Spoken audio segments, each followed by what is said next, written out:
सेवा से भक्ति कमाई, तब ए मानुष दे ही पाई। सतगुर की सेवा सफल है, जे को करे चित लाई। गुरु रूप प्यारी साध संगत जी, आप सभी पवित्र आत्माओं के चरणों में दासी का कोटि कोटि प्रणाम है। जन्मों जन्मों से सोई आत्मा को सतगुर की शरण में जाने से ही सोजी आती है। इंसान धीरे धीरे हंस वृत्ति का हो जाता है। सेवा व कड़ी मेहनत का असली भावार्थ इंसान को संतों के आचरण से ही पता चलता है। रंग लागत लागत लागत है, भरम भागत भागत भागत है। परम पूजनीय परम संत कृपाल सिंह जी महाराज हमें अनमोल वचनों द्वारा सेवा और कड़ी मेहनत का क्या फल मिलता है के बारे में समझा रहे हैं। सत्संग प्रवचन शुरू करने से पहले साध संगत की सेवा में गुरु प्यार का भजन पेश किया जा रहा है।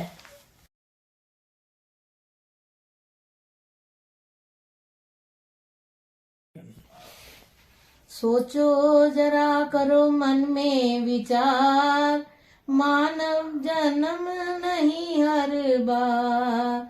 सोचो जरा करो मन में विचार, मानव जन्म नहीं हर बार। क्यों तू आया है इस संसार में, क्या तूने पाया है इस संसार में। क्यों तू आया है इस संसार में, क्या तूने पाया है इस संसार में। जरा सोचो करो मन में विचार, मानव जन्म नहीं हर बार। मानव जन्म नहीं हर बार। कर ले प्रभु की भक्ति, पाले जन्म मरण से मुक्ति। कर ले प्रभु की भक्ति, पाले जन्म मरण से मुक्ति।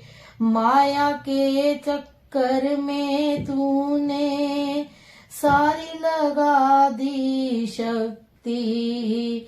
माया के चक्कर में तूने सारी लगा दी शक्ति। भूल गया तू प्रभु को, हीरा जन्म गवाया है तूने बेकार में। भूल गया है तू प्रभु को, हीरा जन्म गवाया है तूने बेकार में। क्यों तू आया है इस संसार में, क्यों तू आया है इस संसार में। सोचो जरा करो मन में विचार, मानव जन्म नहीं हर बार। सोचो जरा मन में विचार, मानव जन्म नहीं हर बार। दौलत खूब कमाई, पर की न किसी की भलाई। दौलत खूब कमाई, पर की न किसी की भलाई। सब यहीं रह जाए, संग तेरे ना कौड़ी जाए। दौलत खूब कमाई, पर की न किसी की भलाई। सब यहीं रह जाए, संग तेरे ना कौड़ी जाए। मस्त रहा गृहस्थ रहा अपने परिवार में। मस्त रहा गृहस्थ रहा अपने परिवार में। क्यों तू आया है इस संसार में, क्यों तू आया है इस संसार में। सोचो जरा करो मन में विचार, मानव जन्म नहीं हर बार। सोचो जरा करो मन में विचार, मानव जन्म नहीं हर बार। काम किसी के न आया, तूने स्वास्थ्य में जीवन बिताया। काम किसी के न आया, तूने स्वास्थ्य में जीवन बिताया। झगड़ों के इस चक्कर में अपनों का भी प्रेम गवाया, अपनों का भी प्रेम गवाया। अपनों से बिछड़ गया, सारी उम्र बिताई तूने बेकार में, सारी उम्र बिताई तूने बेकार में। क्यों तू आया है इस संसार में, क्यों तू आया है इस संसार में। सोचो जरा करो मन में विचार, मानव जन्म नहीं हर बार। सोचो जरा करो मन में विचार, मानव जन्म नहीं हर बार।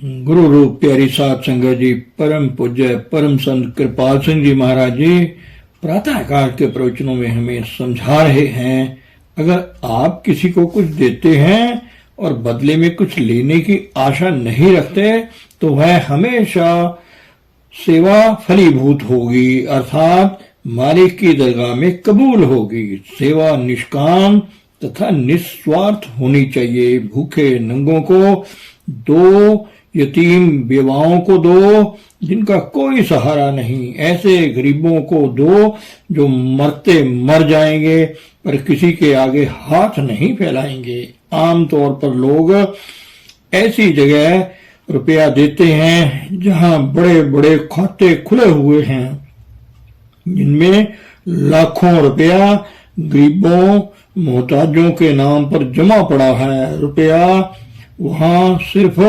जमा किया जाता है, किसी के काम नहीं आता। आप दोगे वह भी जमा हो जाएगा।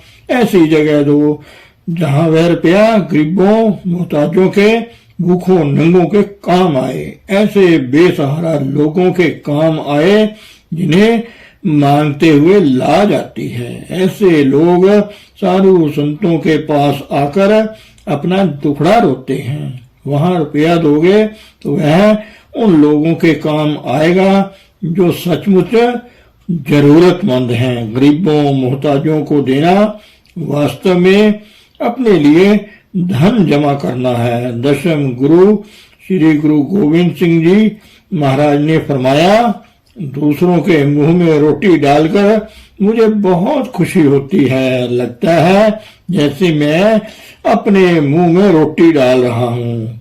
वे सारे मुंह, ये सारे पेट जिनमें वह रोटी जाती है मेरे ही मुंह हैं और मेरे ही पेट हैं। मुझे जितनी ये सेवा कबूल है दूसरी कोई सेवा नहीं। अगर लाखों करोड़ों रुपए एक जगह जमा हो जाए तो जरूर झगड़ा पैदा होंगे। रुपए की बंदर बांट पर झगड़ा होगा ही। ऐसे लोग भी हैं दुनिया में जो दान में दी गई लोगों की खून पसीने की कमाई को हड़पने से भी नहीं झिझकते। ऐसा पैसा खाने में बहुत मीठा लगता है, किंतु वे ये नहीं जानते कि वे खांड में लिपटी हुई जहर की गोलियां खा रहे हैं। जिसका लिया है उसको देना पड़ेगा। उन लोगों को चाहिए कि अधिक से अधिक भजन करें, अन्यथा उन्हें भुगतना होगा। एक आदमी आपको पानी का गिलास या दूध का प्याला पीने को देता है तो उसके पीछे उसकी कोई गरज है, कोई स्वार्थ छिपा होता है। बदले में कुछ लेने की कामना होती है। भले ही बैंक में आपको खाते में देने के लिए कुछ भी ना हो, लेकिन वह रकम आपके खाते में डेबिट हो जाएगी, अर्थात आपके नाम पड़ जाएगी। तो यही बेहतर है कि आदमी मेहनत, मशक्कत और ईमानदारी से रोजी रोटी कमाए और उसे बांट कर खाए। अपनी कमाई में गरीबों, मोहताजों का भी हिस्सा रखें। देकर बदले में कुछ लेने की भावना न रखें। हर एक के अंतर में वह प्रभु निवास करता है। यह सोच कर गरीबों, मोहताजों को दो और अपनी कमाई में उनका भी हिस्सा रखो। अगर आप ऐसी जगह दान देते हो जहाँ पहले से ही लाखों रुपए जमा है, उससे दीन दुनिया का भला होने वाला नहीं है। निष्काम सेवा तभी फलदायक होगी अगर आप अपनी खून पसीने की कमाई को गरीबों, मोहताजों में बांटकर खाएं। भूखे को रोटी दें, नंगे का तन ढकें। संतों का और अध्यात्म पथ पर चलने वाले अन्य सभी लोगों का यही दस्तूर और चलन रहा है। हम भले काम के लिए रुपया देकर ही संतोष कर लेते हैं। ये नहीं देखते कि वह रुपया कैसे खर्च होता है, कहीं उसका दुरुपयोग तो नहीं होता। दान का रुपया अगर चंद गिने चुने आदमियों में बढ़ जाता है या किसी व्यक्ति विशेष के भरण पोषण पर खर्च होता है, तो उसका हिसाब उन्हें चुकाना होगा। जिसने खाया है उसको देना पड़ेगा। कुदरत दूसरों का माल हड़पने वालों को कभी माफ नहीं करती। कर्म का नियम या विधान अटल है। अपने हाथों की कमाई पर गुजारा करो, बल्कि उसे बांट कर खाओ। इससे अध्यात्म पथ पर तुम्हारी तरक्की होगी और तुम्हारी आत्मा का विकास होगा।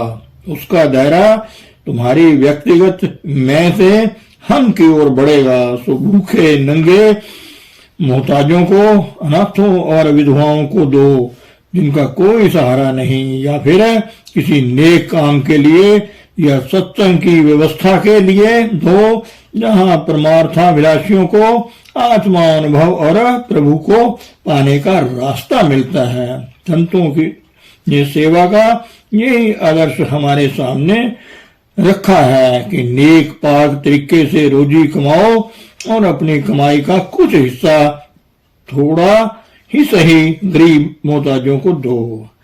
इतिहास के आदि काल से हमारे बुजुर्गों ने और फिर हजरत इब्राहिम के जमाने में भी हमारे पुरखों ने दसवंध अर्थात अपनी कमाई का 10वां हिस्सा गरीबों, मोहताजों के लिए देने का विधान बना रखा है। 10वां हिस्सा नहीं दे सकते तो 20वां, 40वां हिस्सा कुछ ना कुछ जरूर दो। एक पाई ही दो, दान के रूप में नहीं, अपने भाइयों में मिल बांट कर खाने की भावना से। एक आदमी 100 रुपये कमाता है और 10वां हिस्सा गरीबों, मोहताजों के लिए देता है। उसका मूल्य उससे कहीं अधिक है जो हजारों रुपए कमाकर 50 रुपये सेवा में देता है। भले ही कोई एक पाई दे, संतों के दरबार में वह भी कबूल है। सतगुरु को उस रुपये से कुछ लेना देना नहीं, वे तो अपनी कमाई पर गुजारा करते हैं। लोगों ने कमाई के नाम पर चंदा जमा करना, रुपए कमाने का धंधा बना रखा है। बड़ा अच्छा तरीका है ये कमाई का। ना कहीं आओ, ना कहीं जाओ, ना कोई काम करो, बैठे बिठाए हजारों की कमाई कर लो। उस वक्त तो पता नहीं चलता, आगे चलकर जब भुगतान करना पड़ता है तो रोता है, हाथ मल मल कर पछताता है, हाय मैंने क्या किया। जिंदगी में ये असूल बना लो कि नेक रास्ते से रोजी कमाएंगे, जिसमें किसी का हक ना मारा गया हो, किसी का खून ना निचोड़ा गया हो। वह प्रभु जो घाट घट जाननहार है, सब देखता है, उससे कुछ भी छिपा नहीं है। दूसरा असूल ये बना लो कि अपने हाथों की कमाई पर गुजारा करो। और उसे बांटकर खाओ।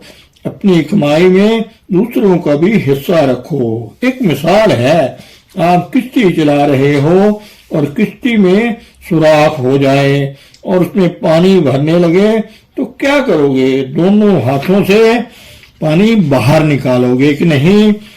अन्यथा किश्ती डूब जाएगी। इसी तरह आपके पास जरूरत से ज्यादा धन जमा हो जाए तो उसमें से गरीबों मोहताजों को भी दे दो, वरना यह धन तुम्हारे लिए अभिशाप बन जाएगा और देने में तुम्हारा कुछ घटेगा नहीं। साल भर बाद हिसाब करो तो आप पाएंगे कि वह रकम जो आपने गरीबों मोहताजों के लिए दी है आपने दूसरी मदों में बचा ली है। अकस्मात आ जाने वाले खर्चों से, चोरी तथा अन्य दूसरे संकटों और बीमारी पर आपका जो खर्च करना पड़ता, प्रभु कृपा से आप उस खर्च से बचे रहे हैं।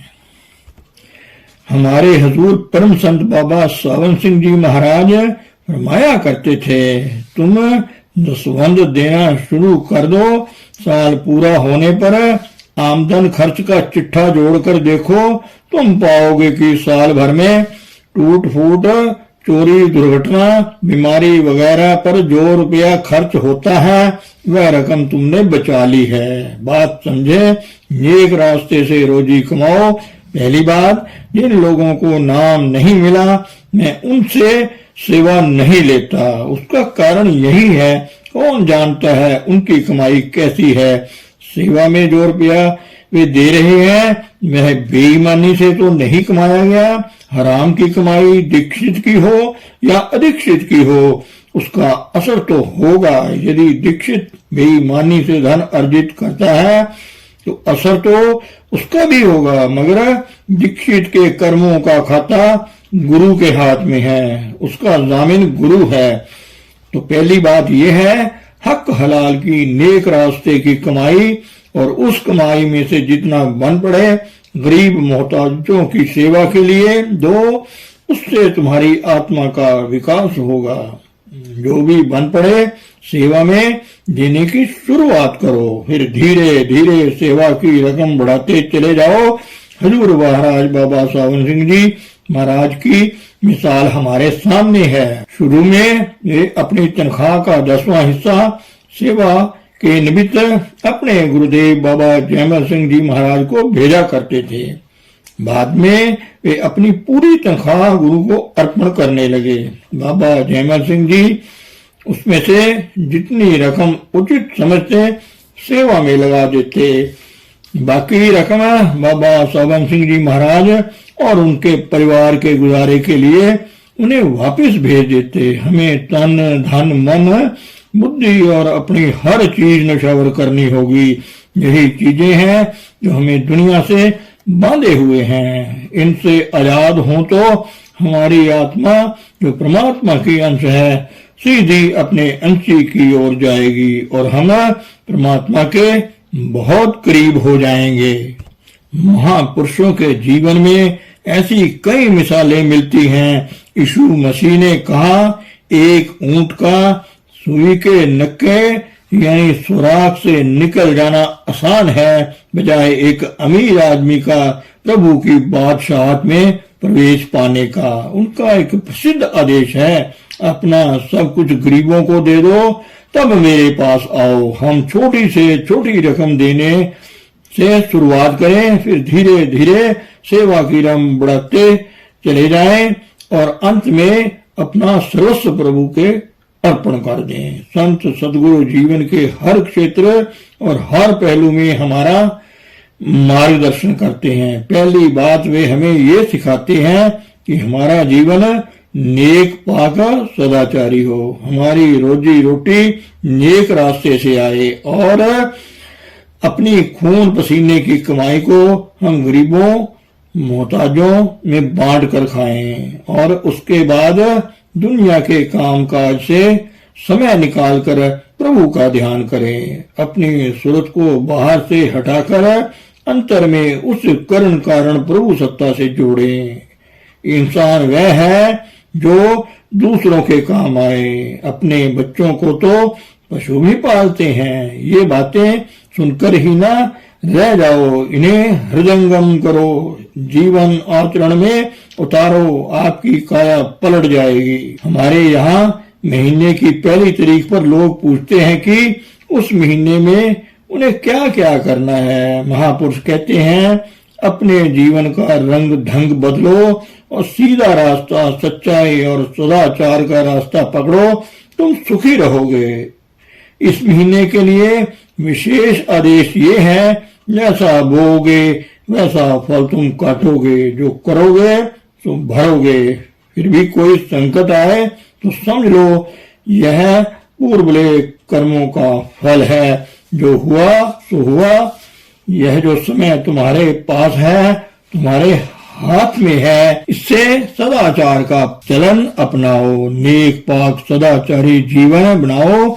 दुख सुख जो आते हैं ये तुम्हारे अपने कर्मों के फल हैं। अपनी जीवन शैली बदलो और प्रभु को याद करो। महापुरुष बाहरी रस्म रिवाज और सामाजिक परंपराओं में नहीं फंसते। व्रत त्योहारों के चक्रों से उन्हें कोई सरोकार नहीं है। वे कहते हैं, अपने समाज की मर्यादा का पालन करो। ये सब करते हुए अपनी सुरत या आत्मा को परमात्मा से घट घट व्यापी करुण कारण प्रभु सत्ता या नाम से जोड़ो। अपनी किरत कमाई पर गुजारा करो, जो नेक रास्ते से पैदा हो की गई है। तुम जो कुछ भोग रहे हो वह पिछले जन्मों का फल है। वो कहते हैं, अब तक जो तुमने किया सो किया, अब आगे के लिए अपने जीवन का रंग ढंग बदलो। ये है उनका तरीका समझाने का, सहज सुलभ स्पष्ट। सो इस महीने का संदेश ये है कि इस जन्म में पूर्वले कर्मों का फल हम भोग रहे हैं। अगर तुम बेहतरी चाहते हो तो कर्मों के बीज दूसरी तरह से बो। जो देते हैं वे लेते हैं, जिन्होंने दिया नहीं वे लेंगे कैसे। कुदरत को कुछ दोगे तो वह किसी दूसरे रूप में उसका फल तुम्हें देगी। दूसरी चीज है, आज ही से शुरू कर दो प्रभु का स्मरण, क्षण क्षण उसको याद करो। लोग बाहरी आडंबरों और कर्म कांडों में बुरी तरह लगे पड़े हैं। बाहरी आडंबरों में कुछ नहीं रखा, औपचारिकता निभाए जाओ और महापुरुषों की शिक्षाएं भूल जाओ तो उससे क्या लाभ है। महापुरुषों की शिक्षाओं और संदेश पर अमल करने से ही हमारा शारीरिक, मानसिक और आध्यात्मिक हर पहलू सफल एवं समृद्ध हो सकता है। धन सतगुरु, धन गुरु प्यारी साध संगत जी।